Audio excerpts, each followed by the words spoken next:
Welcome to Y Rush Racing, and welcome to the Hillbilly GP. Today, we're at Loaiza Dairy Farm near Westphalia, Missouri. And of course, to find out more, go to www.hillbillygp.com. All right, so this is what you would call a true hillbilly. This isn't some Missouri Hare Scramble or more or whatever else, other summer series. This is frozen. It is cold out. It's about 38 degrees, and let's race. Hard and rough. And one thing I learned there pretty quick is full throttle equals go nowhere. Half throttle means get moving. Yeah, it was crazy, especially watching the A guys, or is it A vet? Man, they just started sliding all over the place. And so I'm here in a battle with Mark out of Kansas City area, one of the Ford Motion guys. So you can get to the whole shot first, because this isn't motocross. It's not the first corner, it's the first into the woods. And I get the whole shot. All right, so yeah, I mentioned that it's 38 degrees out, and well, it's been colder than that recently, and so the ground is frozen. I mean, it's not just a little frozen, it's frozen. I guess it was like in the teens or something like that prior to this, and it is made for some very interesting race conditions. And I would say, in fact, that you are probably seeing like lap 1, lap 2, it's good. Lap 3, and I don't get lap 4 on the camera. Whoa, it starts to really fall apart. All right, and here's the first tough spot. We got Jordan here. Jordan has some good advice in situations like this. He says, stand up as much as possible, ride loose, and find neutral. In other words, like if you're in a field section, don't just follow the established path. Try to expand it a bit within reason and find neutral. And the other thing is like momentum and balance, right? That's for me is just keep moving and try to just, standing up is automatically helps your balance there. So yes, I agree with Jordan 100%. Here we are with Taylor, then trying to get around. But yeah, it's just a wild day today. So, thank you, Taylor. And the conditions just made it just weird. I mean, it was like it was a mutter, but at the same time, it was an ice race. You'll see here lots of examples where there's these ice ruts. Like the ruts are there from previous races or whatnot, and they got kind of frozen in place. And like here is an excellent example. Okay, so I'm gonna hit this rut here, and it's just ice. And so my goal there was to hit that tree. I did that on purpose. It was that or going to the woods, which I didn't want to do. So I'm like, all right, let's hit that tree. Stop me. I can back off of it and keep going, and it works perfectly. Well done, Charlie. But yeah, tons of ice ruts, and they really got a lot of people, including myself. It was on lap 4, which we didn't catch. So I'm following a kid, and I'm like, all right, I know exactly what's going to happen here. That back at that rut where I hit the tree. And yeah, he did exactly what I did, and I was like, ha, that's funny. And we carried on. So here's another area right here where the ruts just were nasty frozen. Coming up right after this creek here. So this is kind of a fun little creek with the drop-in section. Always faster to stay in the creek and not bypass it. But right here, whoa, tons of frozen stuff. You see my front end just kind of dicing every which way. Later on that, I never crashed there, but man, I got close a few times.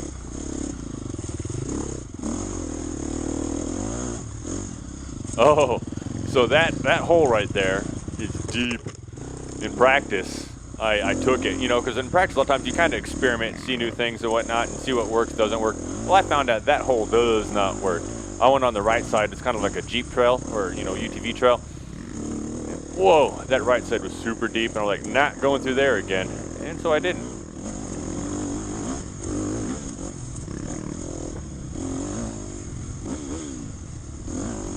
Thank you. Yeah, conditions like this. Oh, so frozen ruts. Yep, here's another prime example. Just, you can see me trying to steer. All those ruts you're seeing they're all frozen. They're not new by any means. They are there, and they're fixed, and they're slick. And this whole valley here, this little section right here actually got a little easier because it some of the hard edges got kind of rounded off as the day went on. But man, not a lot easier, just a little easier. Yeah, the one thing about West Valley that I really like is it's a place where it's smooth and fast and flowy. Thank you. There's Ty letting me around, thank you.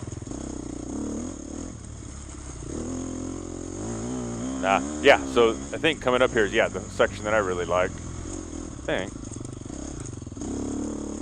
Yeah, it is. And what this place is what I call a fourth gear place. So a lot of these trails, like right here, I could easily be in fourth gear just flying down these things because it's relatively straight. I wouldn't be, on the pipe in fourth gear, but I'm in fourth gear. No, this is third gear right here.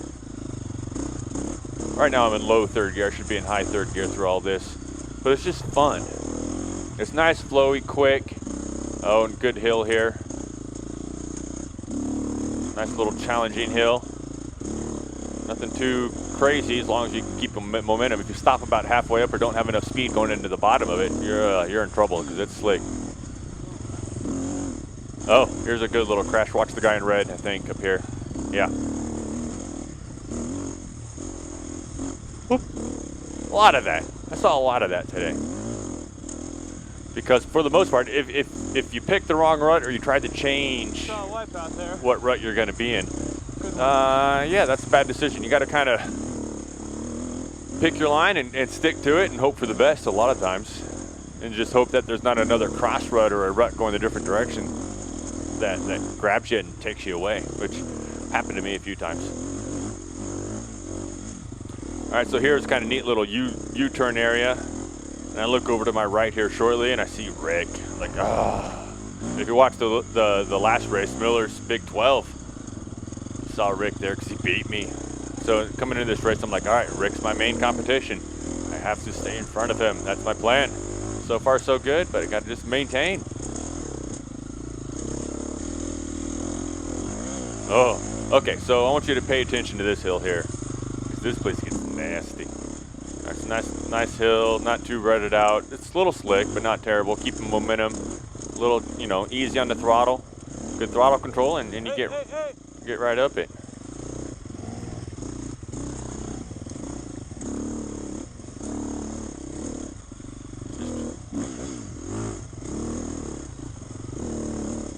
But yeah, this whole area there.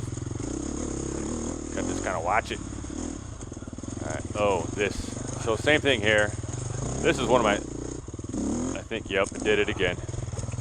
I don't know if I intended to hit the tree there or not that time. That's just the way it worked out. But man, that section, that drop right before the turn, I have never liked it. It's always been there since I've started racing at this facility, this location. Never like that little drop. It's kind of a pain because it's like this drop and then right into a right-hand turn. Dwayne gets back around me.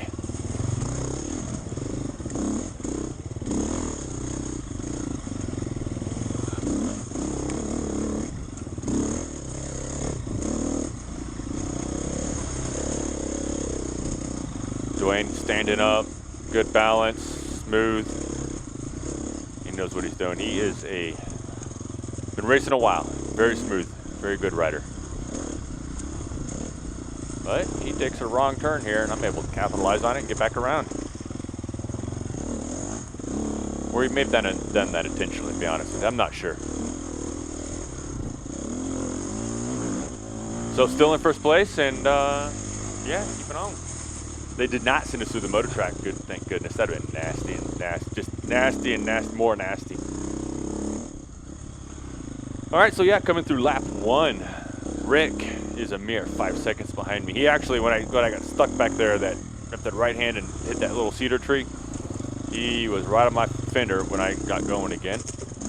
And then Adam, another Ford Motion guy, is a mere 22 seconds behind me. And then Jesse is 2 minutes. So the top 3, we've kind of established ourselves, and see if we can hold it on. Now, this section here is kind of sketchy as well. We did not ride through this, for the most part. A few people did, but we did not ride through this during the practice session. They kind of had to start at the starting area. So this is the first time a lot of this has been ridden on. So it's ice, a lot of ice here. It's kind of spooky. And then we pop out of the woods and back into the starting area right up here. Started over to my right, over there. This is where I got around marked, right here. All right, so this, I was mentioning that I kind of consider this to be a fourth gear place. You can ride a good deal amount of this course in fourth gear. And this is definitely one of them. It's a lot of fun. It's a lot of kind of whoopy stuff and just not kind of straight line it. And yeah, it's fun. Nice and flowy.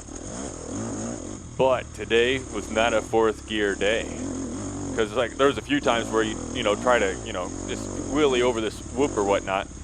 And your rear tire just spins. And so, yeah, I mean, I don't know. It made it a challenge. The guys like Noah Clark or Travis Renaud, they can do it. Me, yeah, no, not at all.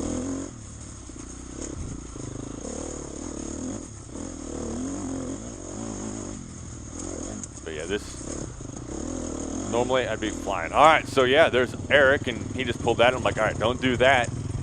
And then I do that. Because I was watching this, and I think what happened is, so my front wheel's going where I want it to go, but there's a frozen rut that my rear wheel catches, and I think it just follows that rut. And I don't know. So I was expecting more of a mud condition, so I put my mud tires on that I have. I keep a set. I'll take them off for regular races, and if I think it's going to be muddy, I'll put them on. For the most part, they've been in my trailer since oop, way off track there, and Eric gets back around. But for the most part, they've been in my trailer since the off-road cup last spring. So it's been a pretty good year as far as not having a mutter. But I whipped it out for this race. I think that was actually a mistake because the knobs are a little further spaced apart. And there goes Eric off the trail. And I think it may have gripped the ruts, like when my front wheel goes where it's supposed to go, my rear wheel will stay in that off, wrong direction rut.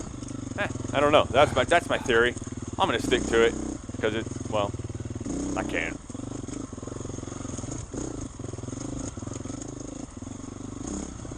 But yeah, I thought that something with maybe a little closer grouping, more like a hybrid trials tire, may have done a little better here. I don't know. Maybe not. Maybe it's just, I don't know.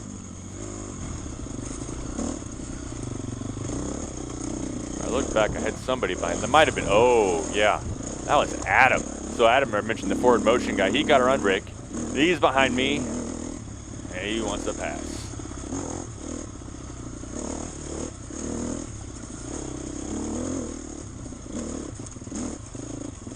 And at the time, I did not know Adam was a B-Vet dude. Actually, I didn't. Right now, I don't know who he is. So I go left here. I go straight up the hill. There's this other line that kind of goes off camber up the hill, though. And there he is, going up it. And I look over, and I swear I see 353. Apparently, I'm dyslexic when I came to seeing that, because it was actually 535. 353 would have been a B guy.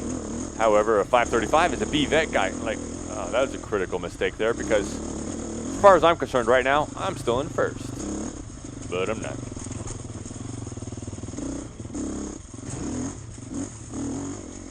There's Adam. There's Luke Baker, another forward motion guy. It's like the battle of the forward motions here.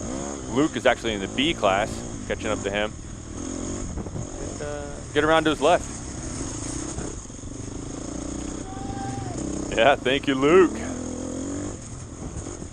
So one thing that's about, because of how slick it is, it kind of made passing a little sketchier, because you never knew. Well, back there, you saw Eric kind of dart off to the right all of a sudden because he caught a funky rut. Or like you can just watch Adam here. You never knew when something funky might happen right in front of you. So watch Adam. Kind of good. Boom! Just over, right? And well, because of stuff like that, it always made you kind of a little, I mean, not super hesitant, obviously, because I still passed a lot of people or lapped a lot of people. But there was times where, like, I'm not going to pass that guy right now because he's kind of paddling, and I don't want to run over his foot. In fact, I got an example here later on where that exact thing, well, no, I still passed him. But I kind of get a heads up, I'm on your right, so pick up your right foot. So, yeah, here we are coming in through lap 2, and just kind of watch me go through this area. And so, because it started to get kind of slicked out, and the old ruts started to kind of expose themselves. So here I am just kind of having a tough time, and then right here, boom, whoa, I almost slid out. So yeah, lap 2, I am still in first place. Adam is a mere 26 seconds behind me. Rick has fallen back. He's a minute 50. And I'm a bit tired right now, and I just feel like I'm not pushing it right now as hard as I could be, or should be, really. I shouldn't be this tired, only, what, 50 minutes in or so? Oh, that's one thing they did. So normally, a Hillbilly is a split format race. Today, things are a little different. They pushed the race back. There's one race today, so it's you know, like a Missouri series or something like that. You know, my buddy Bryson. Yeah. Hey, bud. So normally, yeah, it's a split format race. 11 a.m. is the AM race. 2 o'clock is the PM race, or 2:30. Today, it's one race, 1 o'clock, because of the frozen conditions. They still wanted the host of the race. They didn't want to postpone it or cancel it. So they said, you know what, we're going to have one race, and we're all going to be happy about it, because that's the best case scenario, because we don't know if we'll be able to reschedule it. So I'm happy they went ahead and had the race. I think most people actually had a really good turnout, despite the weather and just poopy conditions. And yeah, so this is kind of spooky. So yeah, lap 3, things are starting to kind of get slick. Watch my front fender here. All right, that was scary. Yeah, I think it already happened there. It kind of, you know, It kind of tucked on me a little bit. Yeah, exactly. It tucked on me a little bit, and that's spooky. As you can see, I let off the throttle immediately after that.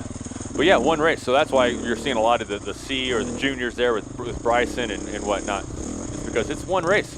So here's the guy. So I kind of held off, gave him a little more cushion than normal because of the kind of nasty conditions. See his foot there? Look out, on your right. Did not want to run over his foot.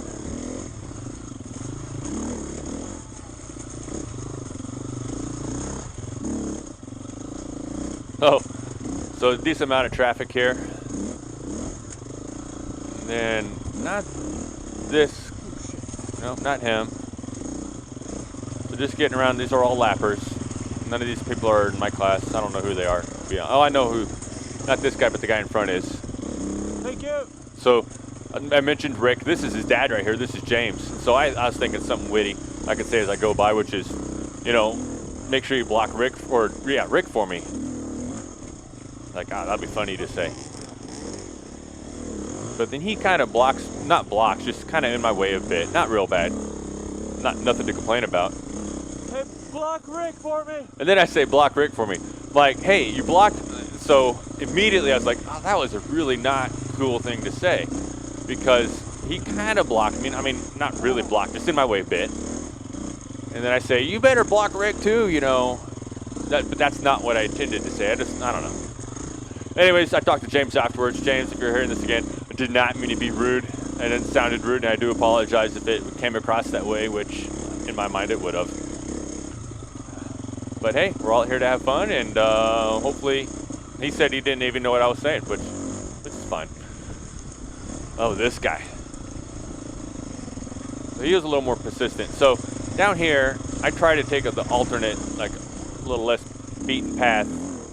But he gets on it too, so I couldn't get around. But I'm not going to complain because of that, I take this line here, that right here, the log jump. I don't know if I'd call that a jump or not, but I went across the log and I got around him. And so if he would have stayed, he would have let me by, probably wouldn't have taken it. I probably would have chickened out and not gone over the log. But guess what? I did, and it felt good.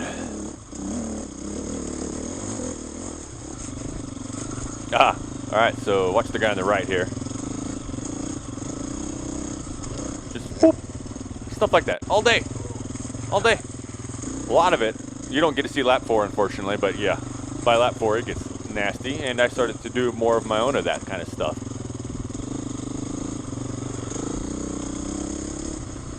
Yeah, that was kind of, it's you don't really see it, but it was an off-camber field. Oh, this in here. Okay, so this is where one of my experiences. Front tire goes where it's supposed to go. Rear tire takes some random run off to the right, and it just drops me hard right on my. Actually, my knee got whacked hard, and I have fairly sensitive kneecaps, and I'm hurting right now. My knee is like, oh my God, I just broke my kneecap. I didn't. I'm just a big wuss. And I don't want to ride back down that, so I'm like, you know what's the most difficult thing to do? Let's just turn my bike 180 degrees on this mud and ice. And so I attempt it, and I keep attempting, and I'm fighting my bike and just wearing myself out instead of just riding it down, making a U-turn, and riding up the hill. Frustrating. Okay.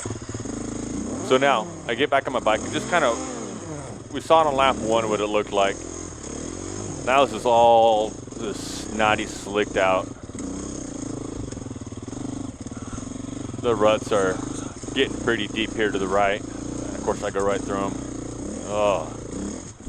Get through the ruts and more slick.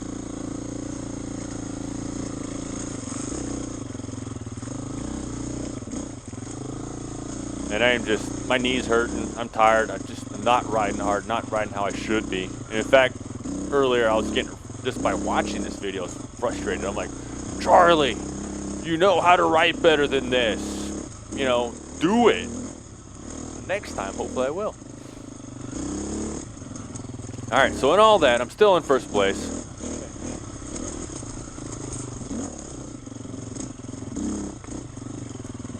And I let this guy by. I was like, oh, it's that B guy. And turns out it wasn't. Turns out it was Adam. That guy. And he's in my class. In fact, so we don't get there to scoring for the lap 3. But I'm like, I'm in second. Wait, only one guy passed me. He was a B guy. How am I in second place? Somebody messed up or, you know, finished the lap early and whatever. But no, it was Adam. He had numbers. I just didn't read them right. And yeah, I'm in second place. Oh, and that's one thing. Roll-offs. Tried to roll-offs for the first time today, and I loved them. Oh, here's that little drop down that I hate with the right-hand turn. It's good. This got nasty slick too. Just almost hit that tree again. And then I almost hit this guy up here. So yeah, roll-offs. Man, I love those things. I was kind of hesitant because I look, when I'm riding, I kind of look a little more down my nose.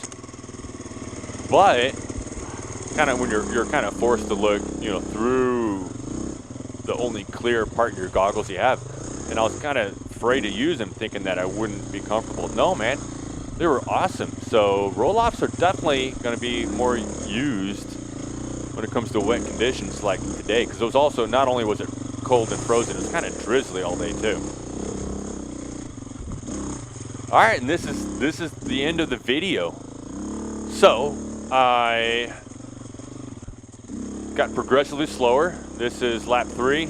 Lap 4 is not any prettier. In fact, I think I'm a little slower despite my big crash, but I ended up second, 14th overall. Pretty happy with that. Cannot complain. Got to cut this trend out of seconds, though. I think this is, yeah, third second in a row. The next race, the rescheduled Kilburn Woods. Instead of being in January, it's going to be now February 24th. To find out more, go to hillbillygp.com or find them on Facebook at Hillbilly Grand Prix. All right, so if you don't know, there's a new thing called Enduro Talk. What is Enduro Talk? Well, it's where I sit and down in my basement and have a co-host with me, and then we try to, you know, call in a special guest or something like that. And this week it's going to be a good one. We got Logan Pierce with me, and Logan was here today. He got 5th overall in the pro class. And then as far as my special guest, it's going to be Thorne Devlin. Thorne, if you don't know him, he is a gas North American racer. He is racing the National Enduros and the Sprint Enduros. And guess what? We're going to talk to him this Thursday. So I hope you join me. You can find out more on Facebook, or it's going to be on live on YouTube. And we'll see you there. Bye.